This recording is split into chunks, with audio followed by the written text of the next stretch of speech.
নবীজি বলেন কিয়ামত ততক্ষণ সংঘটিত হবে না যতক্ষণ তোমরা ইহুদিদের সাথে লড়াই না করবা।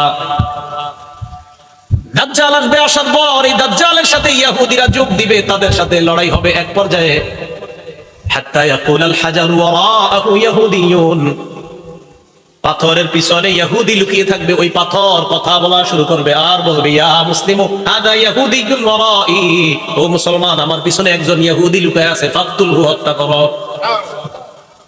পাথর বলবে, মুসলমান আমার পিছে একটা লুকিয়ে আছে, ধরো এটা। দাজ্জালের সাথে এরা থাকবে, এদের সাথে লড়াই হবে। পাথর কথা বলবে। তাহলে কি বুঝলাম? কিয়ামতের আগে 10টা বড় বড় আলামত ঘটবে। এর মধ্যে যেটা উল্লেখযোগ্য বললাম, সূর্য উদিত হওয়া আর প্রাণী বের হওয়া, এটা কাছাকাছি সময়ে ঘটবে। ফুরাত নদী থেকে স্বর্ণের পাহাড় বের হবে, পাথর কথা বলবে, এই অবস্থা হবে। আল্লাহ আমাদের সকলকে যে কোনো ধরনের ফিতনার সময়ও যেন আমরা ঈমানকে মজবুত রাখতে পারি, আল্লাহ তৌফিক দান করেন।